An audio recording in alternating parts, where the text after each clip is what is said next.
Hey everyone, Disappointed Giant here.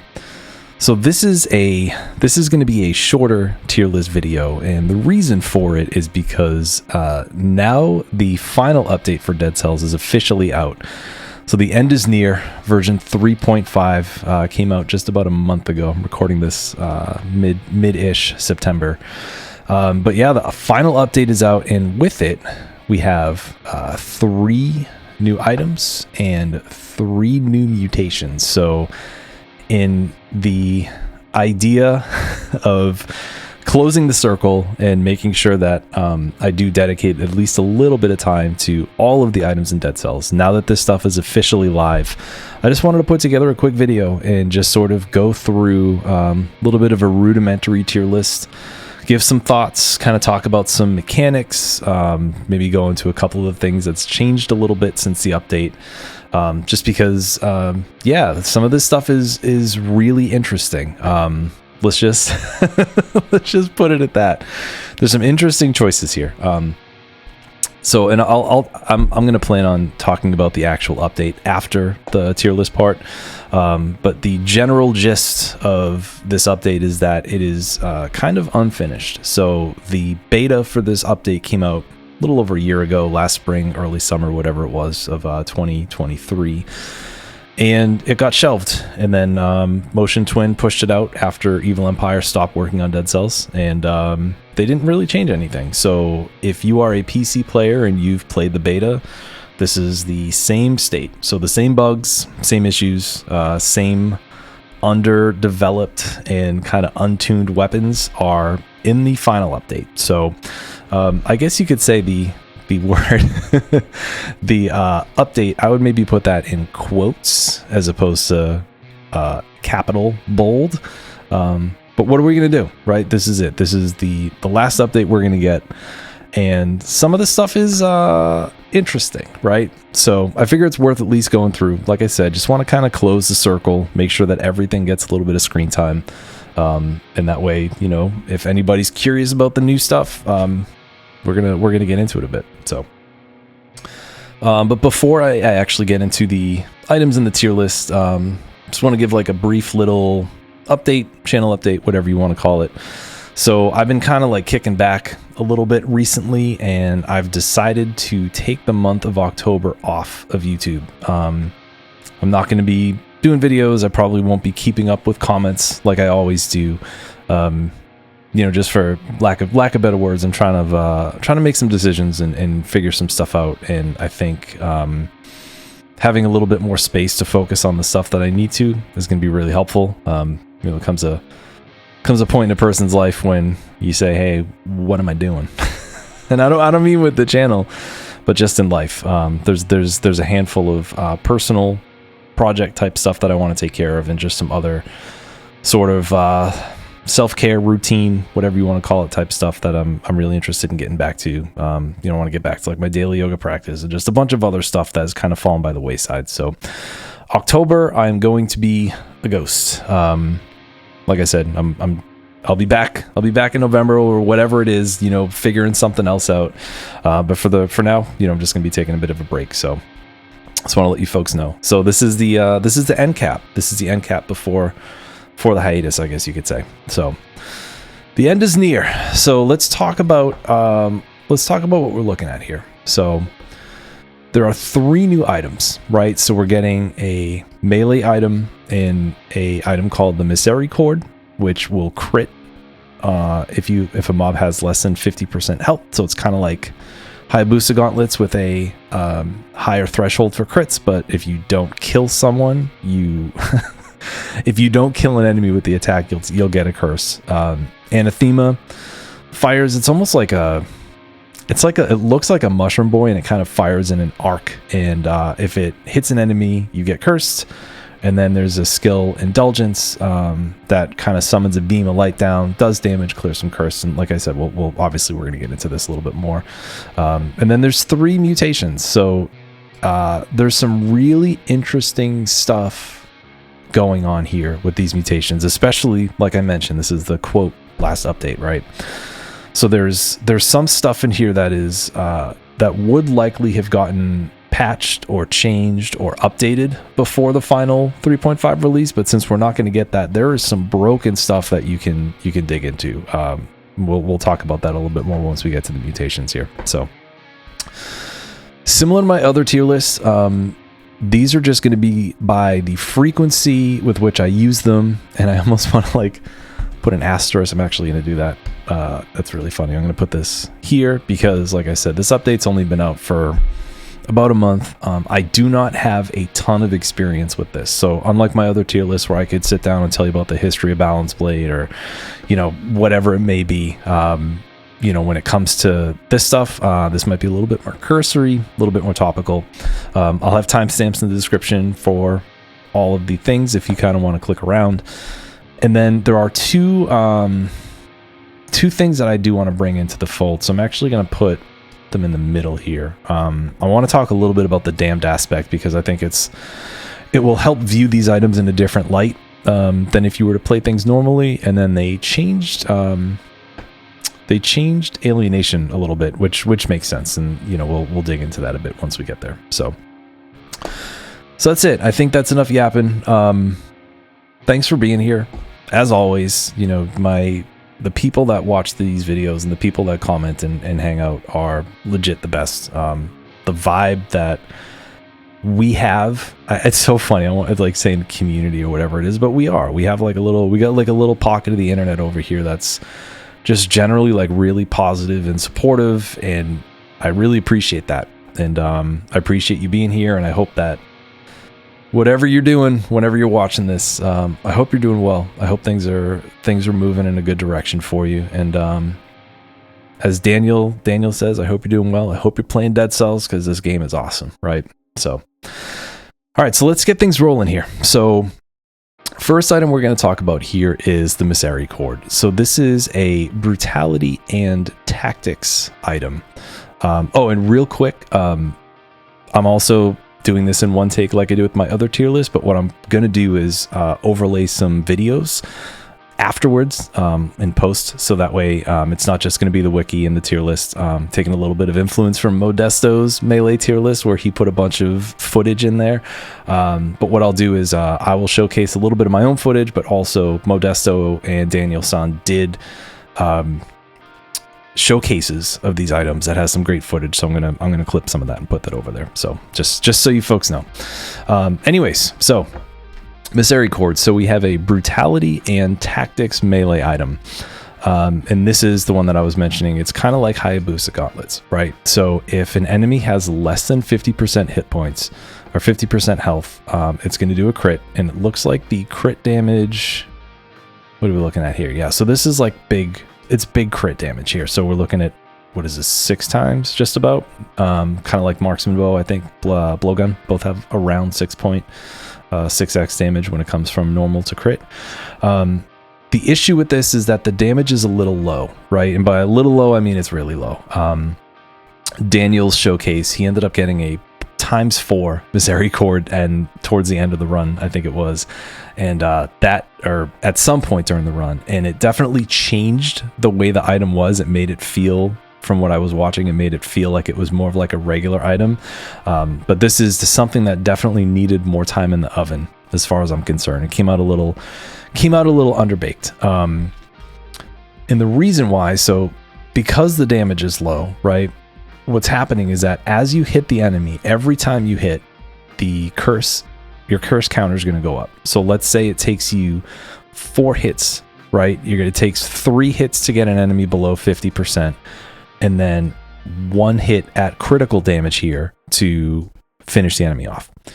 You're going to end up with 3 I think you're gonna end up with 3 or 4 curses, because I think when you kill an enemy with it, it actually drops obviously it drops a curse. That's just the curse mechanic. So 4 hits, 4 curse, 1's gonna get removed. So you're gonna get 3 curse from hitting an enemy with a weapon that just doesn't do a lot of damage. Personally, this is again, very, very low experience. This is not something I take outside of when I got it. I was messing around with it, trying to find some interesting ways to use it. But it's one of those things where, yeah, you could find another item to get the enemy below that 50%. and then finish them off with the Misericorde. But if you already have a weapon that's good and you're doing damage and you're able to get that enemy past less than half health points, why not just use that same weapon to finish them off and avoid the curse, right? So, yeah, so here we go. Similar to Hayabusa Gauntlets, weapon works best to speed up boss fights with its extreme critical damage, but evasive skills are required to make use of it, obviously, because you're going to get cursed every time you hit an enemy. So I'm putting this one in the rarely category for me. Like I said, definitely came out half-baked, underbaked, whatever you want to, underdeveloped, whatever word you want to use. Yeah, this is one of the unfortunate after effects of having a beta pushed out as a final update, but what are we going to do, right? Next up, we're going to look at Anathema, Anathema, however you pronounce it. So this is a survival and tactics ranged weapon. So like I mentioned, like I said, I'll have some footage here. It kind of looks like you have like this spooked out mushroom boy, and the attack fires a grenade at an arc, does pretty decent damage, and then if you hit at least one enemy, you will get a curse. So this is one of those weapons where, like, your curse, if you're using this consistently and you're getting good damage, the curse is going to kind of like fluctuate between like 0 and 4 or whatever it is, depending on what level you're in and you know what you're doing with the weapon. So like if you take this into like the graveyard where all the rats are, and you hit, you know, you launch the projectile and it takes out 3 or 4 rats, like that's obviously going to drop your curse by a more significant amount than if you were to just hit one enemy with it. The first time I tried this was when I streamed. I think it was the night the update came out. I did a stream, and basically I got a double damage, and I used it a little bit, and I got hit a lot. I took a lot of damage, and it was underwhelming to say the least. And this is another item that I'm going to put here in the rarely asterisk category, just because, like I said, it's something else, just like the Misericorde here, that needs more balance. It needed to be tweaked. I do not doubt that Evil Empire had some ideas on how to kind of like either fix some of this stuff or maybe change a little bit of the curse mechanic. That's like a little bit of a rumor I've heard, that some folks were speculating that the actual curse mechanic itself might have changed a little bit before this update went live. But as it is, you know, where we are, this is not something that I personally enjoyed. I don't really recommend it, right? But again, your mileage may vary. And like I said, you know what, I'll just talk about this now. So the aspect called Damned, what this does is it will, let me see, I'm actually just put it up real quick. So what aspects do is you can put one on. It's like a hat you can put on at the beginning of the run. You talk to the little doctor underneath the tubes where you change the difficulty level, and you can pick an aspect. And if you look, these are interesting modifiers that they do make the game easier. Like you can see with this one, with Toxin Lover, if you hit a poison pool, you'll get healed instead of taking damage. With Firestarter, you're gonna have double flame damage and what is that? Triple burning oil damage. So it skews things in the favor of the player. There's some also really fun stuff here. I like the Superconductor. It's a good way to farm cells if you take the E-Whip into levels on like assist mode and stuff. It's really fun. But the thing about aspects is that they will lock out flawless.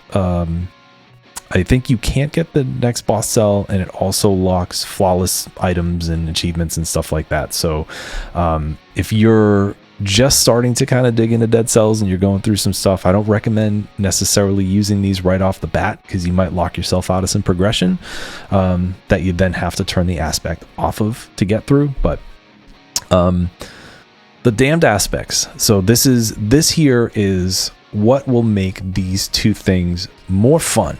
Right, and I almost want to say that these two aren't even worth looking at unless you have the aspect on, because what this does, it doubles the cursed chest spawn rate, and then it basically just gives you double damage. So you do double damage and you take double damage. So you're not going to die from a single hit. With these two weapons here, your curse counter is going to consistently be somewhere, right? Unless you're using other weapons and other items to clear these curses that you're gonna pile up when you use these things. If you take this damned aspect, you're basically always going to have a curse, which means you're always going to do double damage and you're not going to die from that single hit. So if you want to give these weapons a little bit more of a fair shot, if you want to try something a little bit different, turn down the damned aspect. A little bit more info here on the wiki. Basically, there's double curse chests in biomes that have 100%. You could also use curse sword, so that way you don't die. Things like that. So super interesting if you decide to bring that in the mix. I'm going to put this, I don't even know where to put this. I don't know where to put this thing. I'm going to actually put it in front of these two here, so that way at least there's like a visual, at least there's like a little bit of a visual thing, right? So something to think about. If you want to take these for a spin, turn on the damned aspect. Again, boss cells will not be unlocked. You'll if you get any flawless achievements and stuff like that, that will also be locked. So this is more of like a take it out for a spin versus, use it for a serious run. So, all right. The final item that you can use, the final of the 3 items, is a skill called Indulgence. So I made the joke when I was streaming that I was reading the description and it reminds me of like a Magic the Gathering card, because there's like 3 different rules to this. So bear with me here, but check this out. So basically what it does, it will call down a beam of light and it will do critical damage to the nearest enemy if you are not cursed. Damage is pretty decent. I've been using this frequently when it comes up. I've been enjoying it. The damage is actually pretty good. Targets killed by this skill will purge you of 3 stacks of curse instead of 1. So these two things are in opposition to one another, because it will clear more curse if you hit an enemy with it when you're cursed, but you're not going to get that critical damage. This is really good for, like, I know I pick on the rats in the graveyard all the time, but that's the first thing I think of when I think of low health enemies that are in supply, right?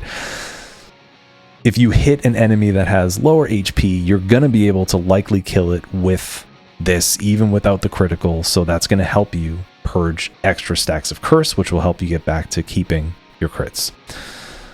It will summon 1 additional ray per 5 curses you have. So if you pull this out of a curse chest and you have 10 curse, you're gonna get 2.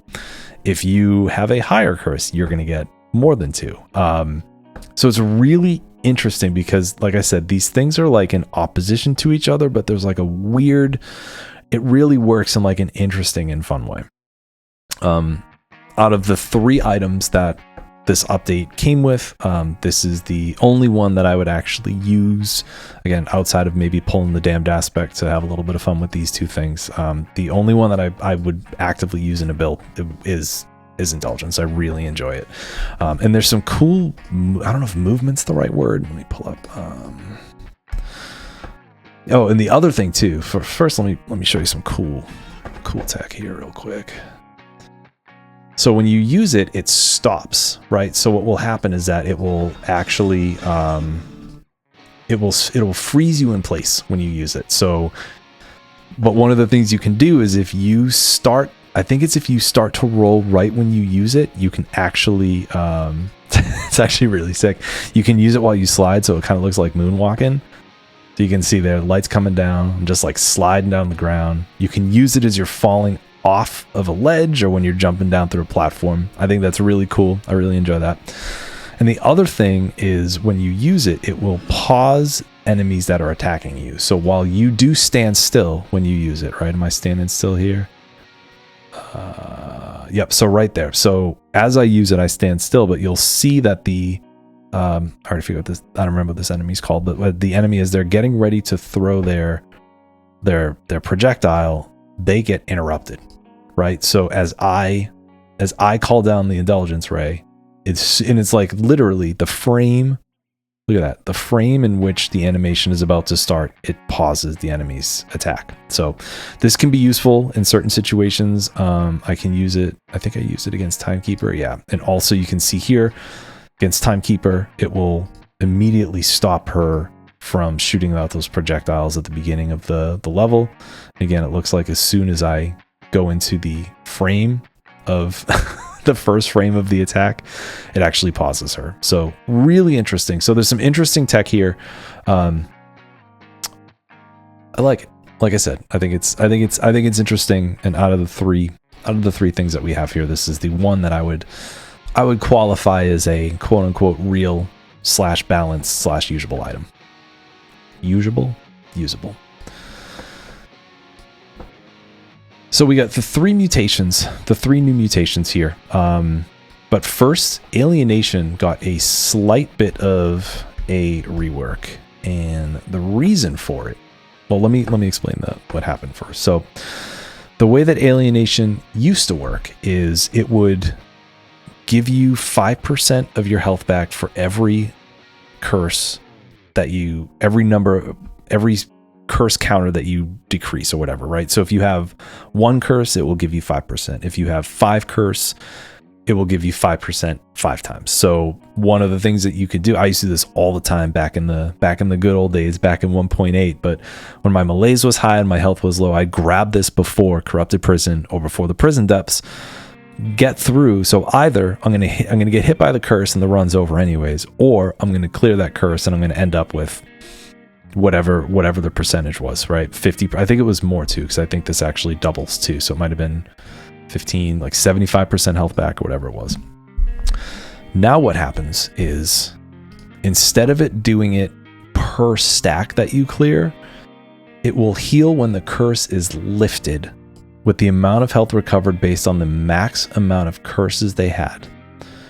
And the effect only starts triggering when the player has more than 10 curses. So instead of getting like 20 nickels, 1 nickel at a time, you get $1 at the end. So you're getting the same amount of healing back, but you just have to wait until after the curse. And the reason why they did this is because in this new update, you're going to get cursed so much, especially you go into these curse biomes.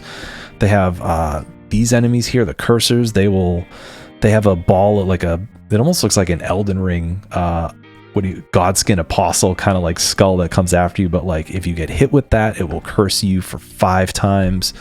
There are these little buggers that will follow you around, the sore losers. If you kill them, they give you a 3 curse. So you're going to get cursed a lot in these biomes. So if you had Alienation, it wasn't reworked, you would be able to take curse purposely, take 5 curse and get 25% of your health back. Kill one of those little things.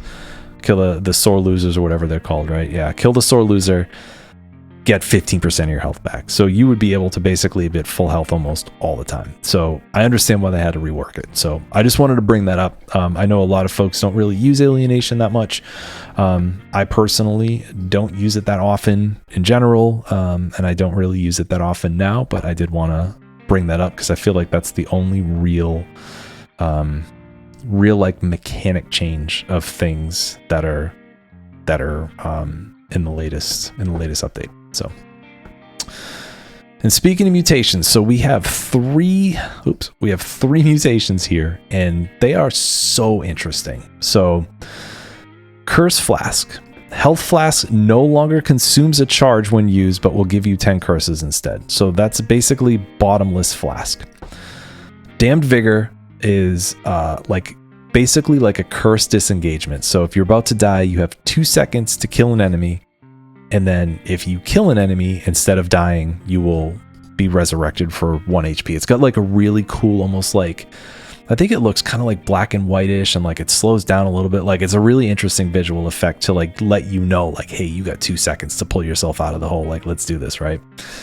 And then finally is Demonic Strength, which increases your damage by 30% if you're cursed with +1 per curse stack. So My understanding, well, let's go through this. So let's start with Damn Vigor, because this one kind of exists on its own. So like I mentioned, this is sort of like a cursed disengagement. So the mutation YOLO, Yigdar, Oris Leox,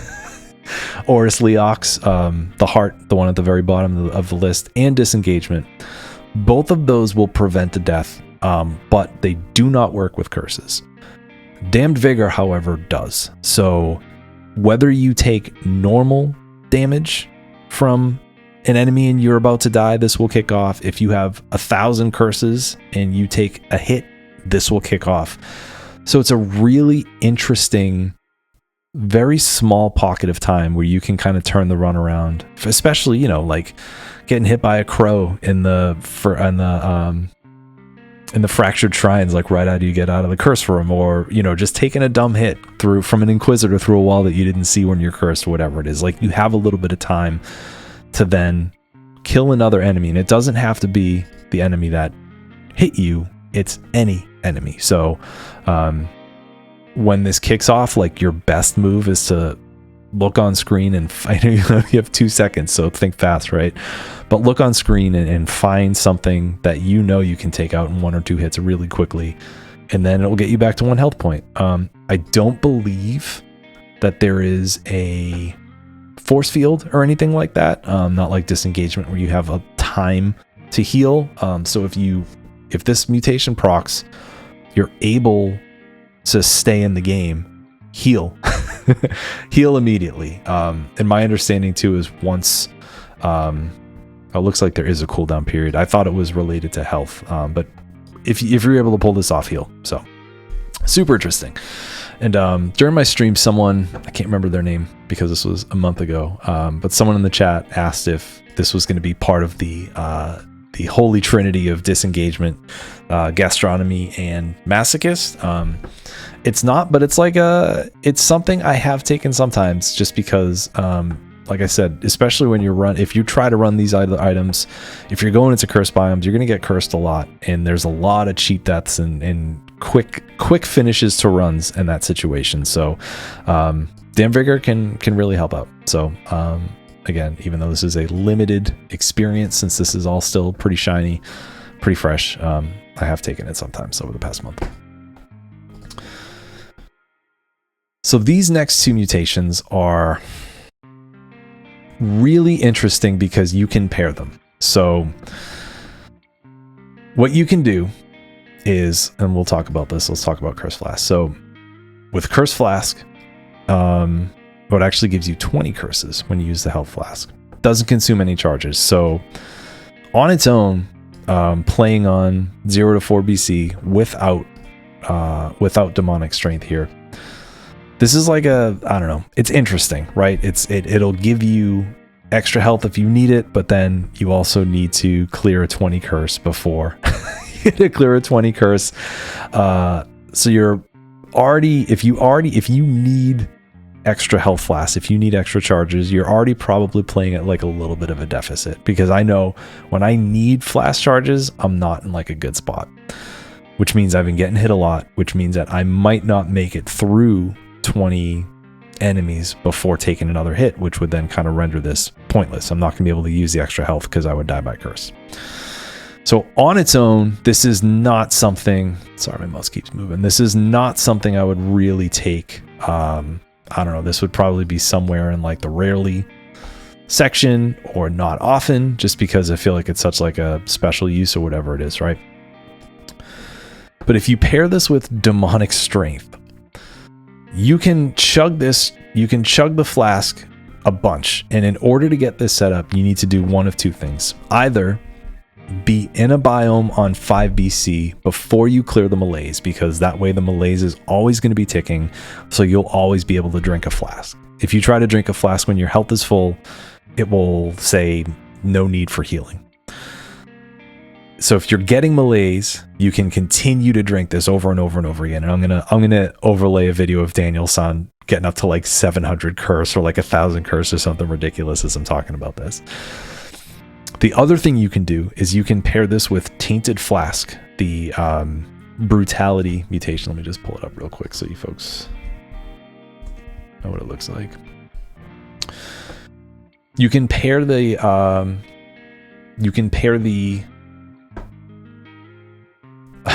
Curse Flask or whatever it's called. You can pair that other mutation with Tainted Flask, so you can keep chugging. So that way you can do this within the transition rooms between biomes. So instead of going into a level on 5BC and waiting for your malaise to creep up so you can repeatedly drink, you can take the Curse Flask, you can take Tainted Flask, and you can just stand by the mutation Gillian and just drink and get your curse up to 1,000, 200, 500, whatever it is. Once your curse is that high, you pair this with demonic strength, and you're going to get an extra 130% damage if you push your curse all the way up to 50. So that's like a lot. That's a lot of extra damage, and the reason why folks have been cranking it past 400, 500, 700 is so that way it will last for the whole run. Because if you figure if every level has roughly it's like 100 enemies on 5BC or whatever it is, if you do this in the second biome, you're going to want to make sure that you don't have to redo that, and you're going to want to keep your curse higher than 50. So cranking it past like 1,000 or whatever is going to basically let you do an extra 130% damage. So that's more than double damage. More than double damage. You'll be able to do that for the whole run. It's busted. Also super busted, way busted in super busted in boss rush, because what you can do is you can take at the very beginning of boss rush, your first mutations, you can take demonic strength, you can take Curse Flask, you can take Tainted Flask, you can drink to your heart's content, and then grab demonic strength, and then there you go. Boss rush is suddenly much more manageable with that, right? So even on its own, I would take demonic strength sometimes, just because little extra damage is helpful. But when you take it with Curse Flask, it's like I'm gonna do? I'm actually gonna leave these. I'm gonna make a new thing. How's this? Busted asterisk. Take the two of these together, and then move these all the way up. There we go.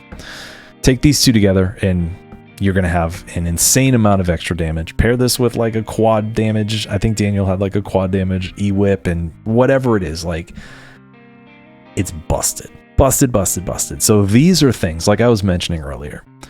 If Evil Empire had more time in the kitchen to tweak things out, this would not have made it into the final game. There's no way. It's too busted. It's too unhinged, in my opinion, in order for it to have made it to the quote, like a proper update. But since we basically have a live beta as our final patch, it's in there, right? So you can also, again, coming back to the damned aspect, you can also grab this with demonic strength and whatever it is, and you're going to get even extra damage in addition to the double damage you get just by using the aspects. So really, really interesting stuff. So but yeah, like I said, the 3 items that we have, we get a goodie and a couple that are a little bit raw. They take the cookies out before they're baked, and the middle's still soft and it's not edible. But the mutations are super interesting. Yeah, so I guess that's it, right? That's it. So overall, interesting stuff that, again, I know I've said this 1,000 times. Just like this update, this tier list needs a little bit more time in the oven, I guess. But these are basically unfinished items. But you can benefit from some of them. I have a feeling that Damned Vigor would have stayed the same or close to it if the update were to be properly finished.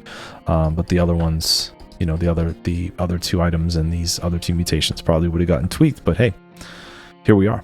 This is what we got, right?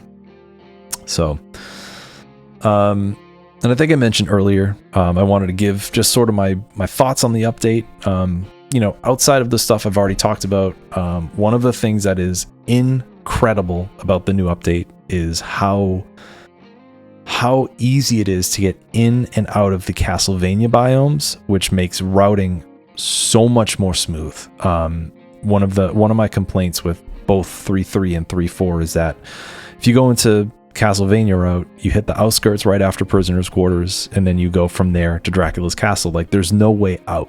And those levels are always built the same. So it's not like you're in, I don't know, it's not like you're in the ramparts and you're not sure where the boss is, right? Is Concierge all the way at the end? Is it down one of the towers? Like, where is it? Outskirts is always the same. You go left to right, you climb up the tower with the elevator, and then you go all the way to the right with a couple little detours, and then it's done. Dracula's Castle, very big, open-ended, interconnected area where you're just basically trying to clear everything out. The exit's always at the top. It's very samey. So I would get in this pattern where I'm just doing the same thing every time. And I stopped going, well, I didn't stop going to Castle Outskirts, but I wouldn't go there that much just because it got, I don't know, it just got really like, it felt more like action game than roguelite to me. And I just got burnt out on it. But now with the new update, you can go from Outskirts to Corrupted Prison. I think you can go from, I know you can go from the ossuary to Death. You can go from Death to the graveyard. Like, there's all like interesting little things. So those routes for me are much more fun. I've been taking Castlevania routes pretty consistently since the update came out, just because there's an easy way in and there's an easy way out. So even if some of this stuff is not, fit for final update, the routing is insane. I love it. And I think it's I won't get into too much of the politics of it. I put out a video earlier this year when it was announced that Dead Cells was no longer going to be updated, but all I'll say is that if Evil Empire were allowed to finish their work on Dead Cells, everything, in my opinion, would be a lot smoother. There would be more care and concern for the player base, and it would not have been something that just kind of got tossed in, like hastily after a year of no news, just hastily getting it pushed out, and then Motion Twin just walked away. And that's a little frustrating. It is a little frustrating, especially, I'm sure for legal reasons or whatever it is. Once you beat the game, the first thing that you see in the credits is a game by Motion Twin. They did build the game, they built the engine, but they stopped updating it 1.2. So Evil Empire has done like, what is it, 23 updates or whatever it is. So even though this game was originally built by Motion Twin, it would be nowhere near where it is today, financially, popularity wise, fun wise, anything like that without Evil Empire. So unfortunately, EE got the boot, and this is what we got. So it's a bummer. It's a real bummer, but everything in life can't be perfect, right? Everything in life can't just be complete. You can't tie a bow on everything. You can't just take your little cloth out and shine the streaks off the windshield and look at your perfect new car. Life's imperfect, man. Life's imperfect, and Dead Cells is imperfect, and this video is imperfect, and whatever. That's just part of the human experience, but this is what we got. Yeah, that's it. Anyway, I hope everybody enjoyed this.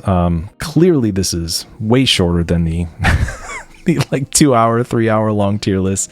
I'm sure I repeated myself a bunch. I haven't been in front of the mic in a bit, so I'm a little bit rusty, but I hope this was helpful. I hope you folks enjoyed it.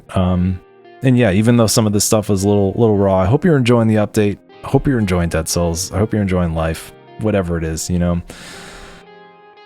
Life's too short. Life's too short to be caught up in the bullshit of stuff that just doesn't really matter, right? Leave a comment if you want to chat a bit. Like I said, I'll be kind of offline in a couple weeks, or beginning of October, whatever it is. But yeah, I hope to catch up with all you folks soon. Good luck on your runs. Take care of yourselves, and I'll see you around.